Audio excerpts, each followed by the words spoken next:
How can we magnify situations and also inspire people? The talk show. The Black woman created this. Hi. Hello, everybody. Welcome to another episode of Sundays with the Cherry on Top. I am your host, Cherry, and I'm excited to be on my new platform, which is Facebook Live and YouTube Live. And I just want to say thank you so much for your support with my IG followers. And I'm going to welcome my new followers and my new supporters. And I just want to say that I'm excited for your support. And I want to give Bjorn a shout out, who's working behind the scenes to help me get this started. He's my showrunner producer. But before we get started, I just wanted to let you know that this past week I've been having some Wi-Fi difficulties. And so there might be a time where I pop in and out because of that. But I didn't want to cancel today's show. I was like, we're just going to go with it. We're going to see what happens. And so just know that if that does happen, I'm going to come right back on because the platform, for whatever reason, I'm getting kicked off, but not too long. And so I just want to say that to you so you don't leave. Like, I really want you to be here to see my first guest, who is a very, very phenomenal woman. And this is a fun fact about my first guest, Markette Sheppard, is that the fun fact about us is that we've never met in person. So while I was thinking about who I wanted to be my first guest, I picked her because I heard her on one of my favorite podcasts, The Clay Kane Show. And I was listening to her episode and she was talking about, being a mom, being a host, being an Emmy winner, and also being the creator of Glowstream TV, which she'll talk about later. And it was just one of those episodes where she inspired me so much that I reached out to her and I was like, hey, I'm trying to do the same thing you're doing, create my own platform and create my own show. I would love to connect with you and talk to you about it. And then that led to a phone call. And right when we talked on the phone, we connected. It was just this instant connection. And we just laugh, have a good time. And we know that we're kindreds as friends. And so I just look forward to the day where I can sit with her, even if I have to have my mask on 6 feet away. I don't know. I'm just ready to sit down and not just see her on a platform like this. I'm excited because we've never met. Like, I was on her show, the Glow Girl Chat that she has on Glowstream TV. And now I'm bringing her onto my show, Sundays with the Cherry on Top. So with that said, I'm excited to introduce to you guys Emmy Award winner, TV host, best-selling author, and a creator of Glowstream TV, and my friend, Markette Sheppard. And everybody give her a little clap. Hey, how are you? What a nice introduction. Thank you so much, Cherry. Or as they say where I live, Cherry. That's the accent. Tell me where you're living and where you're from, because I wanted to ask you that. Yeah, I'm from Los Angeles, and I've been living in the Washington, D.C. area, and they have an accent. And so instead of Mary, they say Murray. Instead of Cherry, they say Churry. I'll take Churry. I mean, Churry's kind of cool if it comes from you, Churry, because I know there'll be a lot of love in that and stuff. But it's all love. It's all love. I'm just so excited to have you here. And as you guys see me with my little white pieces of paper, just pretend that this is my card with my logo on it. They didn't come in the mail in time, so I have my little cheat sheet cards on white. We know why. We know why. And so, the mail's been slowed down, as Markette's trying to say. But eventually, this will be my logo. Everything and everything in there. So, but right now, we're just gonna do my my little cheat sheets.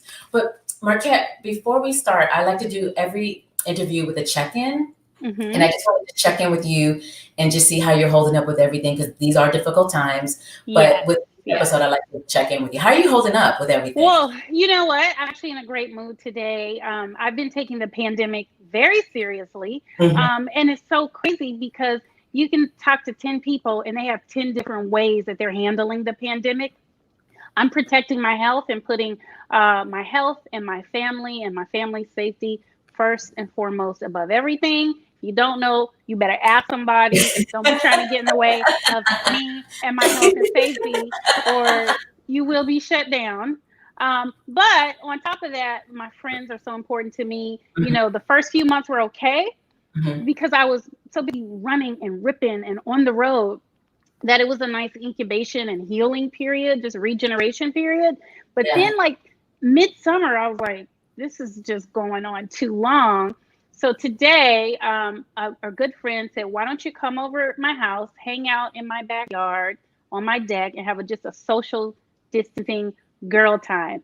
So I hung out with a good friend for about 3 hours today outside, masks on. I brought my own water. I was very safe about it, but it just felt good to reconnect. And how you were saying we're kindred spirits, like Yeah. how we get on the phone and was like, this is a quick 10 minutes, and then it's been an hour. And it's like, oh, I wait, know. that one more thing, I just got to finish I it. know. It was like that with Jacqueline. And so it was good because what I realized is, like, when you have kindred spirits and good friends, they fill you up, Yeah. like there's a role that people play in your life it's not as transactional as when you're just going from here to there and working. It's like real relationships light you up, and so I'm in a good mood, although the future is uncertain. What choice do you have but to just go ahead and try to feel good, look good, and go towards whatever is positive going on in your life? Well, I mean, amen to all of that, because that's been my journey too. And that's one of the reasons why I started this show, Sundays with the Cherry on Top, because I just was like, how can I every Sunday give somebody some positive, love from the community, from me to the community back to me. And that's what I've been spending this time during this COVID, just creating my vision. And you had mentioned something earlier that I want to ask you, this is what triggered my mind of you being a mama bear, let's say. Yes. How are you holding up being a mom of a 6-year-old and being protective, like you just said, with school back in session? What are some things that you can tell moms out there that are going through the same thing that you're going through, especially with a 6-year-old? How do you talk to a 6-year-old about what's happening in the world? Yeah, absolutely. So I have a 6-year-old son. He's my only child. Luckily, my husband and I, we co-parent very nicely together, but it's been tough because he's an architect. And for the first time in his career, he's designing buildings with a remote team virtually. And he's on conference calls from 9 to 4. He'll say, I'm in meetings from 9 to 4, because that's how you design a building virtually.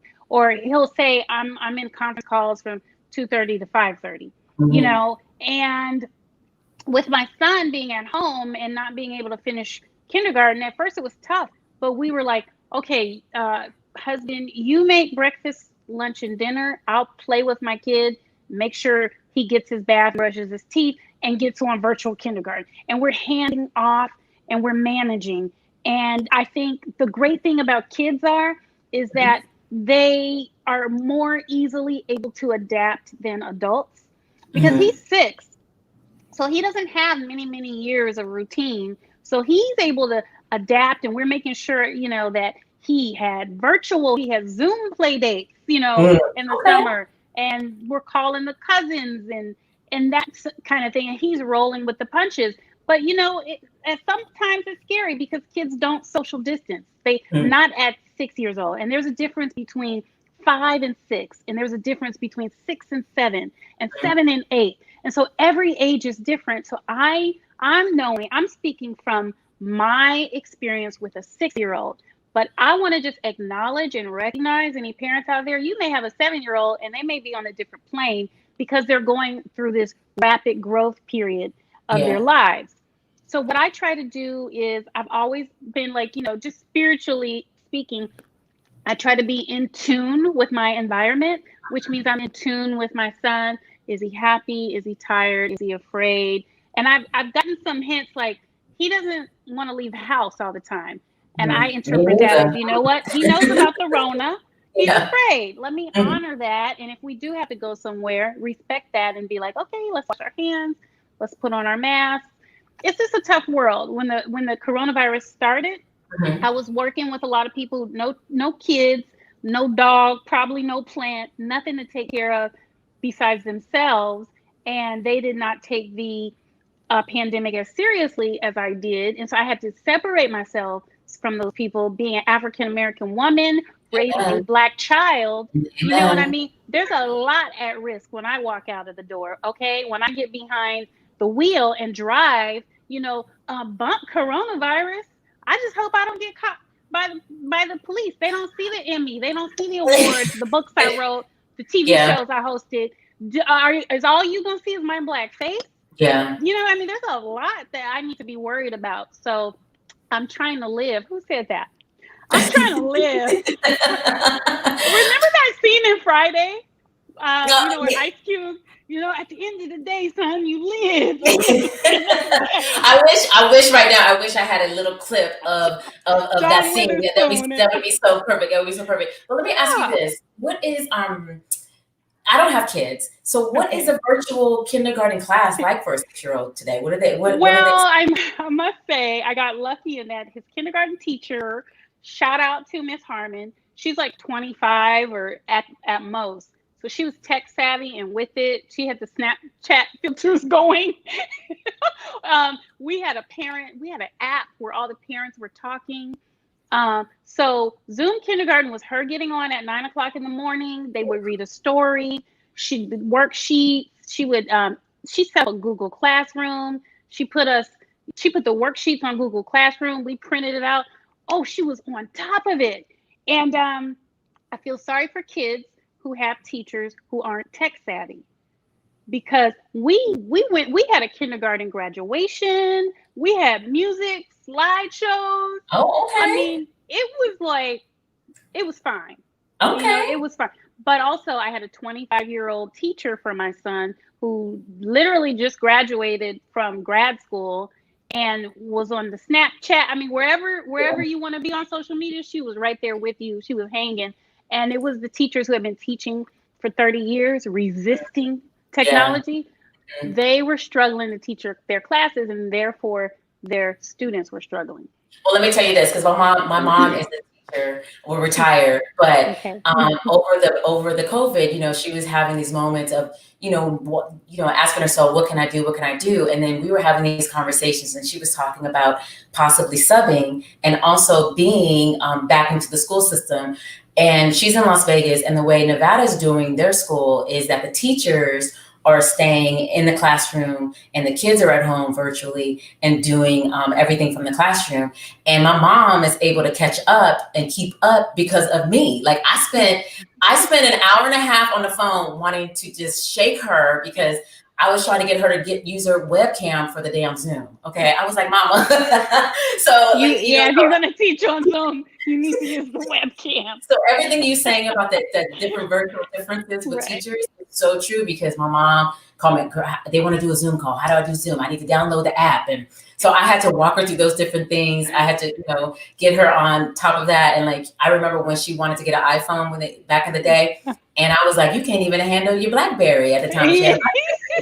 So it's just one of those things where that is so true. And I feel like virtual storytelling, dance, music, all that's a big part of it, because she talks about it too, teaching 5th grade, but she wouldn't have gotten there if it wasn't for her daughter. So if my mama's watching, I need her to give me some love.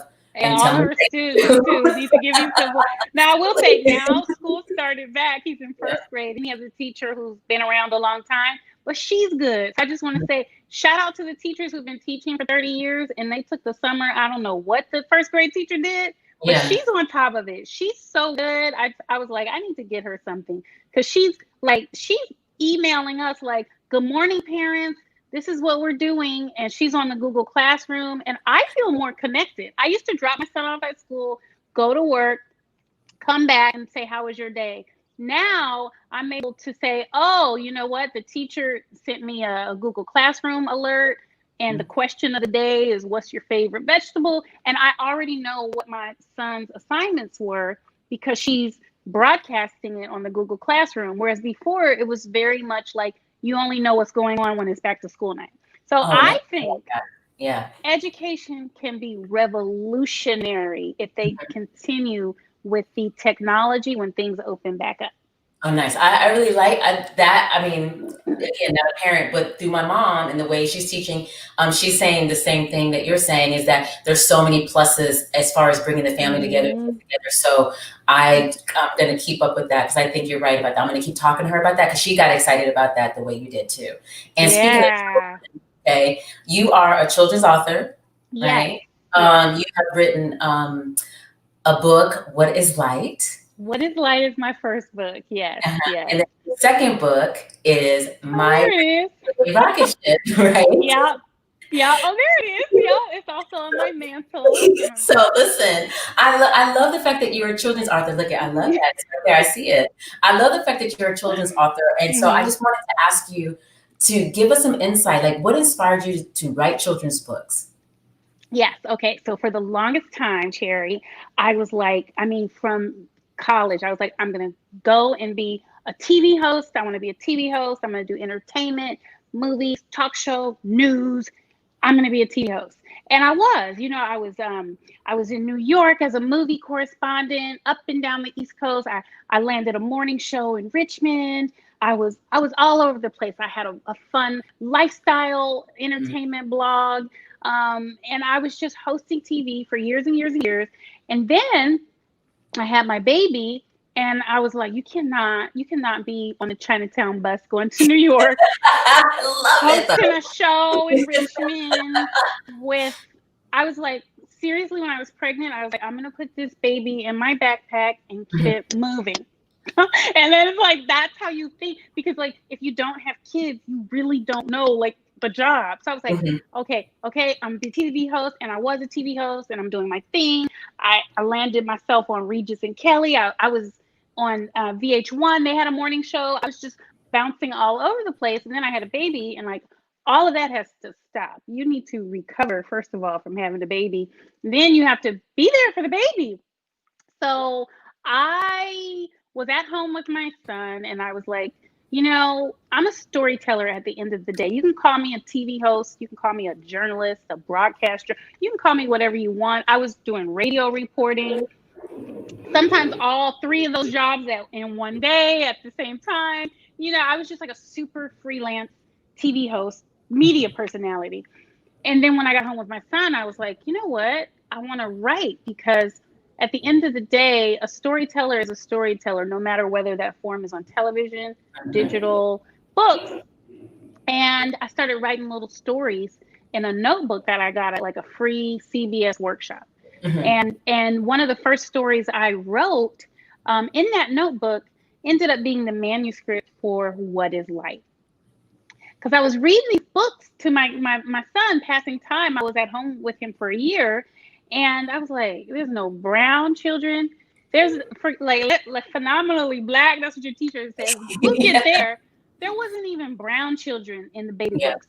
There wasn't even yellow children. There wasn't even like highly tanned Caucasian children in the book. And so I was like, wow, there's no representation. And then I was just purely looking at the books as a journalist, and I was like, you know what? I would change the ending. I was like reading baby books, like, no, I think I would make the ending like this. And I was like, oh my God, I'm editing baby books. Let me write some stuff. And then I decided, you know what? My stuff is just as good as any of these other books on these bookshelves. Let me see if I can find a publisher. Well, I was feeling confident in my work, but knowing that I had come from a writing and, storytelling background. And I said, let me see if I can find a publisher. Because, with the baby, I didn't have energy to self-publish anything. I'm like sleeping.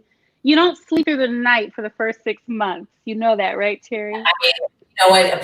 For my friends and my family out there watching, they know it's not going to happen. I know by now. Like, I love mothers because I'm close to my mom, and I totally get moms, and I have friends who are having kids, and I have friends who are mothers, and I don't know how you do it, because I'm just looking at myself like I know how I would be. So I just really commend mothers. I just want to give a shout out to mom. But let me ask you, what is that about for people who want to look for it and get it? What is the first book about?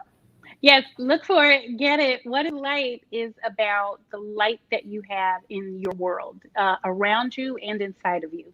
One thing that I discovered in my 30s, is like my self-worth started growing. My value started growing. Even the fact that I'm sitting here saying my stuff is good as anybody else's. Like in my 20s, I would have said, I'm sorry, but, or, you come in with this, and I don't know why as women, or, I don't know what it is, but like people love when you come in meek and a little apologetic. They always want to apologize. They always want to apologize. Right. And I was just kind of like, no, no, no, no. Everybody, no matter who they are or where they're born or how they come into this world, they have a light inside of them. And if I would have had somebody putting that in my ear at a younger age, who knows where I'd be? Who knows what I would have accomplished? Yes, I'm a go-getter. I'm very productive and I have accomplished things in my life, but who knows what more I would have accomplished if my light hadn't been dimmed along the Mhm. way. So I said, let me start at the most impressionable, at the youngest, before opinions are formed. Let me tell you that you're worth something. You Mhm. have value. You have a light, just as the sun shines bright and lights and warms the earth. Mhm. You have a light in you that shines a room and warms hearts and other people. There's an energy that you bring to this world, and each and every one of us, no matter what you do, you change the world just by being in it. Just Mm. by being in it, you have Yes. literally changed the world. You guys here dropping some seeds. Well, for everybody else who's watching, talk to me about My Rainy Day Rocket Ship. What is that book about? Okay, so My Rainy Day Rocket Ship, I love this book as well. And then let me tell you about this book, right? So I already know I didn't have a book deal yet, but I was writing stories, just writing them and putting them in my notebook. My Rainy Day Rocket Ship, I literally woke up in the middle of the night and like had a dream and wrote this book verbatim. Got out of bed, got my little notebook, and literally turned on my iPhone flashlight in bed and wrote the manuscript for what is like My Rainy Day Rocket Ship, and then put it next to my nightstand and went back to sleep. And it was like one of those things where it was like I got this sudden urge that I needed to write this book word for word. And all I can say about My Rainy Day Rocket Ship is it's about a little boy who's stuck at home on a rainy day and he decides he's going to make his own fun using all of the things around his house. And he's going to build a rocket ship Mhm. and go to a faraway place using just his imagination. And this manuscript, literally, very few words are changed from my original in the middle of the night writing to what's in print. And I'm with Simon and Schuster. It's one of the biggest publishing houses in the world.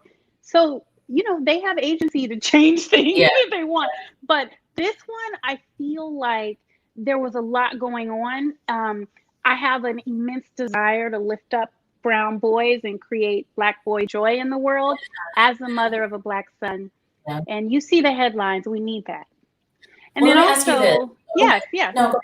Okay, so I wanted I to was ask you just this because no, you go. There's a little delay, so you go. I'll let you Oh, this finish. is good. I'll just say this. When I was a kid, I went to a science magnet school.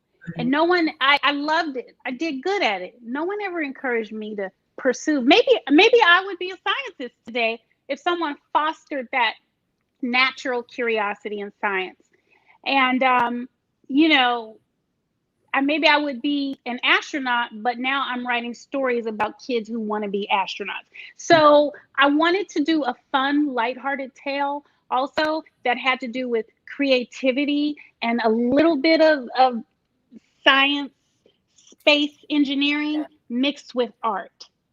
And so that is truly like my purest like love letter to children around the world. And my main character happens to be a boy of color, but anybody, if you're interested in science and arts and space, follow that. You never know where it's going to lead you. So that is another reason why My Rainy Day Rocket Ship is just an amazingly fun story for me.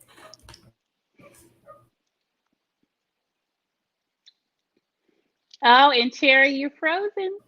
Okay, so let me say this to you. So your books, what inspires me and what I love about your books is that they inspire adults as well because all human beings, from 6-year old up to me, my age, back in the day, my age, um,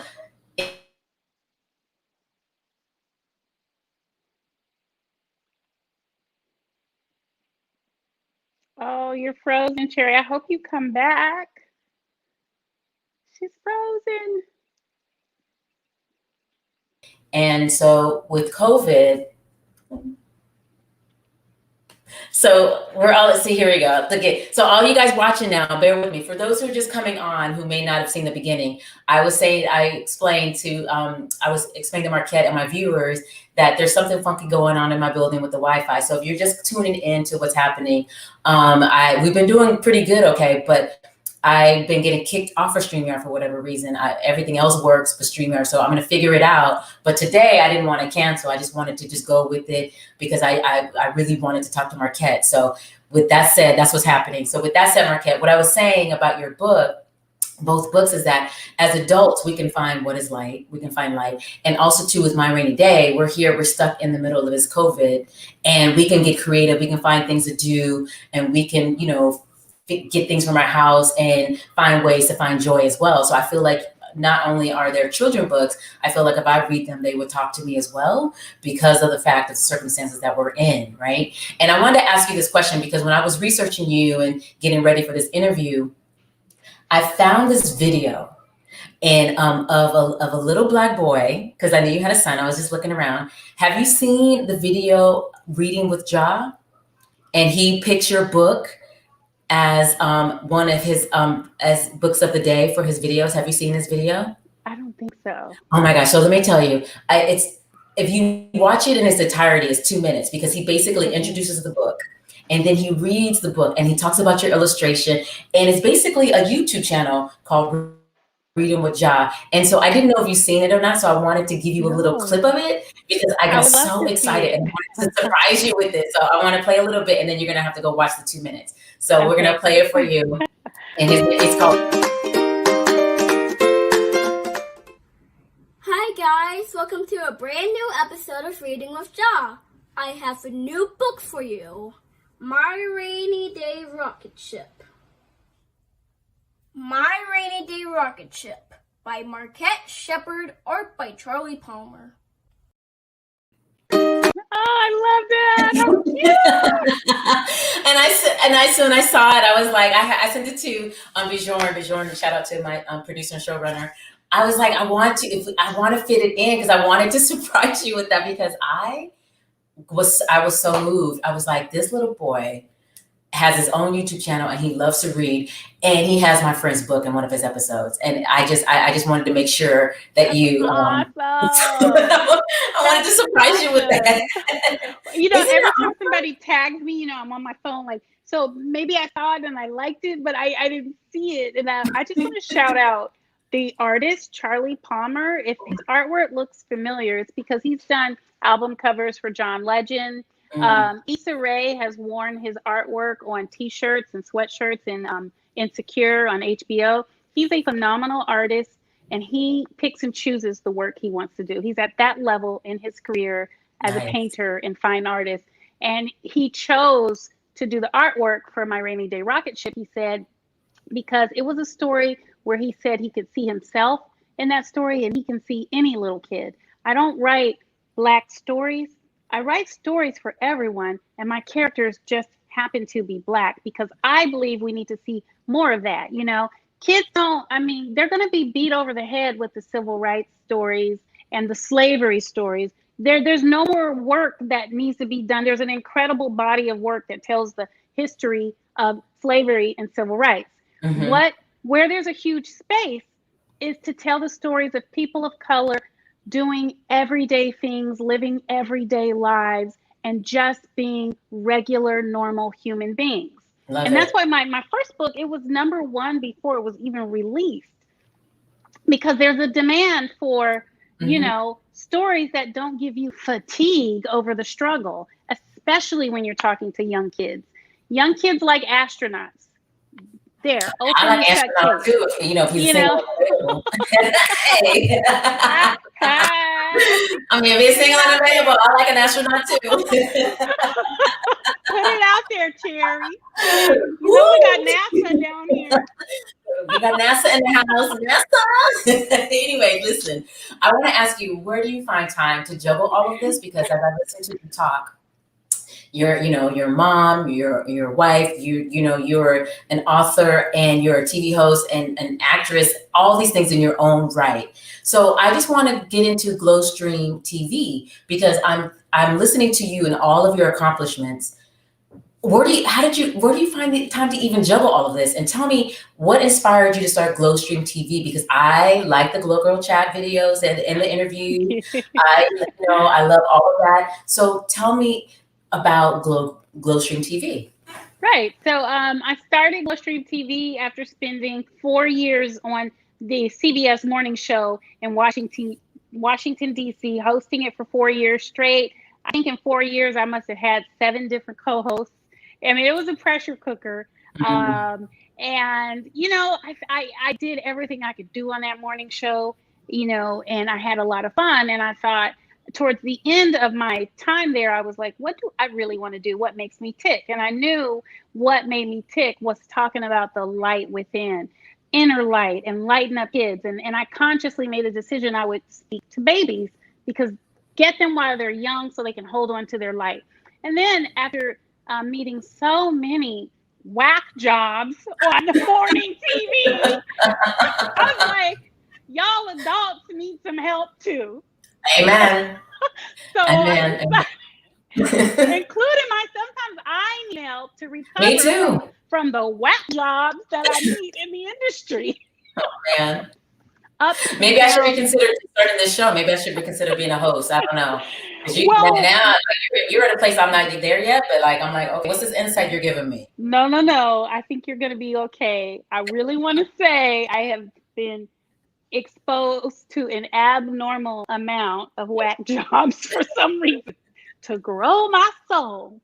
So I said, adults need some help too. I'm all about women's empowerment. Light is my brand for kids. I said, for women, I don't want them just going through life. I want them to glow through life. And you know that song by Kanye, let's separate the art from the artist for a minute, Jerry. No, I'm not mad at you. My heart just broke a little bit because I am the George Bush hates, black people Kanye. And then I haven't bought any of his albums or his music. We broken up because sometimes he would make me mad. My girls and I have a saying of is he still in the house? I'm like, oh no, we had a fight. He's on the couch. But now we're completely divorced. He is out, moved out, took his furniture. It's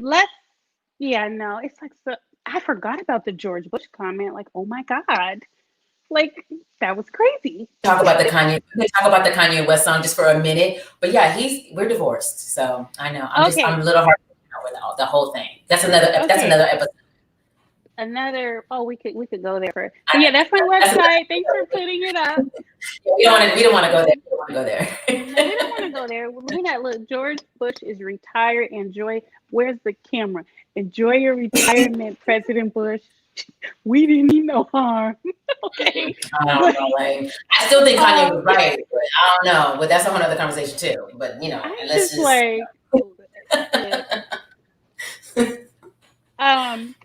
So he has this song that goes, "Watch out for me, I'm about to glow." I know I'm not a singer, but in the song he's saying while y'all hating and talking and gossiping and underestimating me, I'm getting on my yay. I'm getting my business in order. I'm building my empire. I'm becoming a mogul. I'm about to glow up my life. And and that's what I feel like I need to remind myself to do, and other people need to be ready. You should just be going through life. You should be looking at people saying, oh, they think they're all that. No, glow up your life. Get on your yay, right? Get on those dollars or whatever it is you want for yourself, building your empire. On Sundays with the cherry on top. Get on the cherry on top. Yeah, get on your cherry. Put your cherry on top of that Sunday. Put the cherry on top of that Sunday. Let's just, get on top of the yay. Some people might be Okay, that's what I said I was going to separate the art from the artist. Yes. Definitely two different entities. But okay, so we know that we should be doing that, but what is in your toolbox? How are you doing that? So I thought, Glowstream TV, it's going to be a channel, a lifestyle channel, where I have videos on how to boss up, videos on, I have a 1-minute video with 3 yoga moves. And maybe you want to glow up your fitness. You want to glow up your money. I have money articles. I have Makeup Monday where I have a celebrity makeup artist come on and teach you how to do your makeup with a mask on. Oh, it's just Glowstream TV is a toolbox of lifestyle, entertainment, beauty, all things that can help you live a better life and don't worry about anything else. You know, like the gossip, the this, the who, the Mhm. what. No, it's like, how are you living better? Because at the end of the day, that's what it's about. Like you want to be the person where everybody's chattering and talking about, but you don't want to be the person chattering and talking about people, because then that means you're not glowing up your life. You know what I mean? So this is a stream of content. Glowstream TV is a stream to help you glow up. And I have one of my favorites is Stand Up for Your Right, where I do a video where I just give people tips on how to, stand in their own power. What does Amen. that look like? Here's Hmm. 5 tips. You watch it on the video. There's text on screen. It's 2 minutes. And it's fun, but you have to go through the content. Glowstream TV is coming up on a year. There's a Yeah. ton of I wish I content. had a cupcake and a candle. Oh, Happy birthday to ya. Happy birthday, Glowstream. Happy birthday. I love that. So like 1 year, I love that. So people who are watching, you can see glowstreamtv.com there on the screen. Make sure you go check it out. And that's also where you can go and get the books too as well. What is Light and My Rainy Day Rocket Ship. And before I forget, because also when you go to buy the books, you're going to see some flashcards up there. And so oh these flashcards, you man. have them with you. Okay, hold them up. This is the back, the flashcard. Okay. This is my number one seller. Like, start with the babies, but then on the front, like A is for Africa. I don't know why these sell so good. B I mean, I is do. I for want them myself, and I don't have Black. kids. I'm going to get them for I my know. own. Oh, wait, this is my favorite. C is for chocolate. Oh, hey. So it's all And cherry. 26 letters of the Yes. alphabet, and it ends Nice. with Zoom. Z is for Zoom. Go follow your ancestry. Oh, see, yes. This is so great. So for you guys watching, glowstreamtv.com, you can go through the videos and check out some videos. Go and get your glow on. You can check out some of her interviews with the Glow Girl Chat. I was a guest as well. And she's doing big things. And also look for the flashcards. She came up with the concept herself. And you heard her say it, her number one bestseller. And Markette, like we're like at the end of the interview. We're at the end. Oh no, this is fun.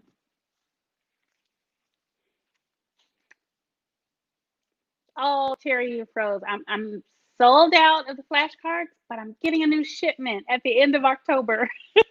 So put in your order and we'll put it on back order and get it filled.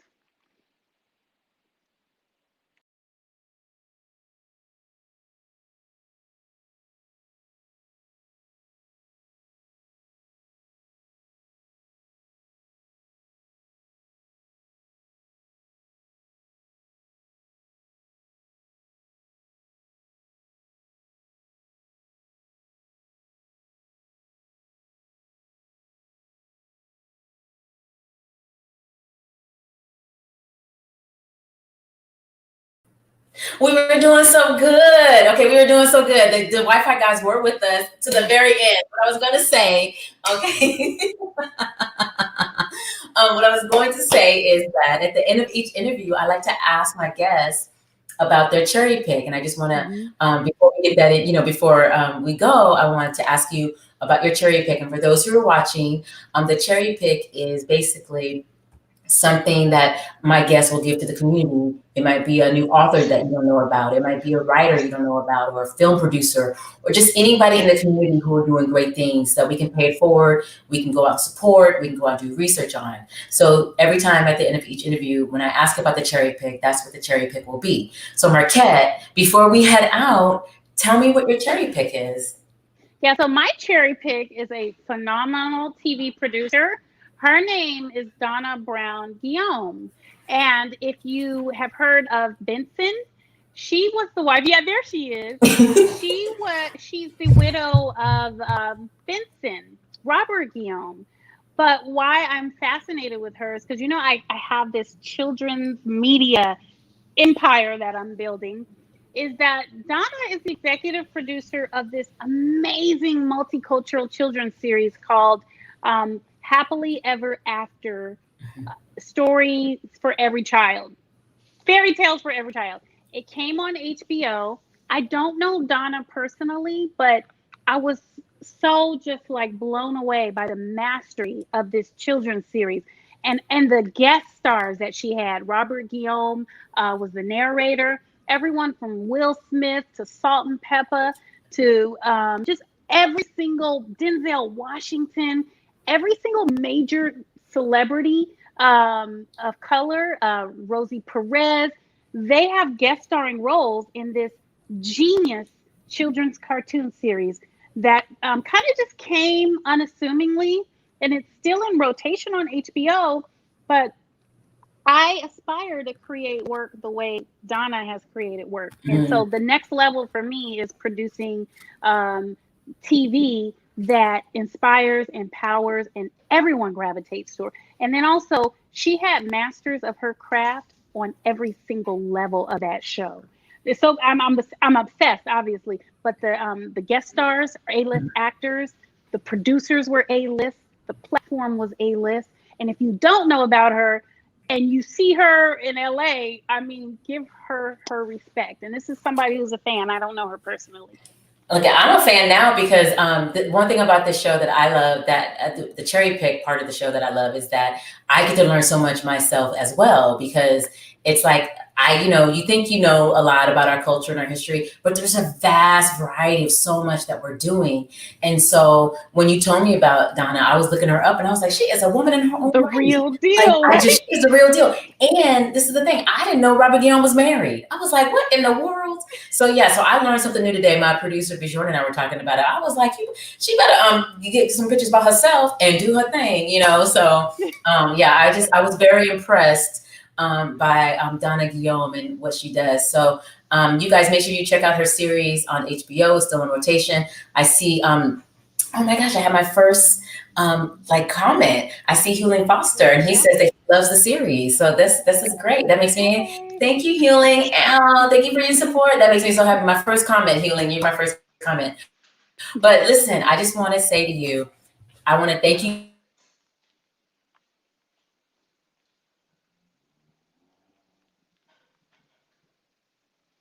You know what I mean?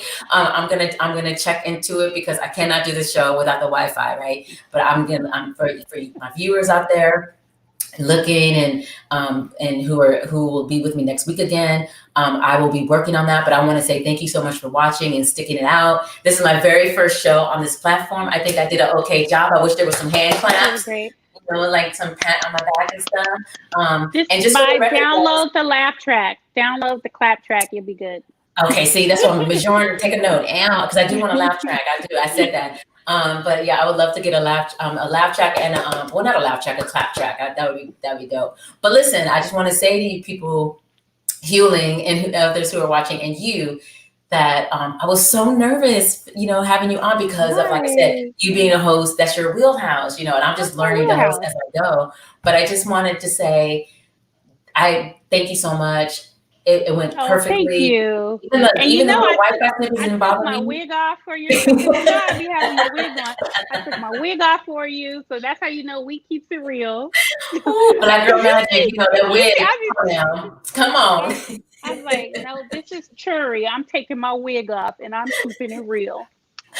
Oh my God, I enjoyed you so much. You were the perfect first guest to have on. You accomplished so much, and so I'm gonna go to my Instagram so you can. Oh yes, go to her Instagram. But yeah, we have the handles up there for you for people to watch. It's ticking down at the bottom. So people, if you guys want to follow Markette, please follow her and find her on her platform too, Glowstream TV. She's doing great things. The wig is on there too.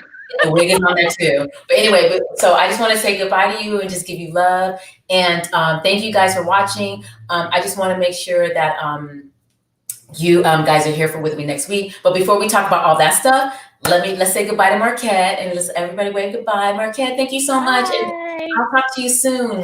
Oh, take care. Yeah, take care. It's good success to you. Thank you. Thank you. You too. So, guys, I just want to say thank you so much for being here with me on my first Sundays with the cherry on top on this platform. Thank you for putting up with the Wi-Fi, which wasn't bad. Like my new motto is the Wi-Fi gods, because before it was every 2 seconds, but we had some good chunks in there. So I'm very happy, and I'm glad that you guys stayed with me. I'm glad that you guys didn't let that deter you, and you stayed for Markette's interview. And before we go, I just want to let you know that's every Sunday, 5 p.m., same time, same place. Next week, my guest is going to be Lee Edward Colston, actor, writer, director, Sunday, October 18th at 5 p.m. He's right there on the screen. And we're going to talk about his life as a writer, a director, actor, all the things that he does, and writing for TV as opposed to being a playwright, and the differences of that, and how he's holding up in the time of COVID. So we'll see you then. Oh, my light just went out. So that's another cue. I'll see you guys later. Holla.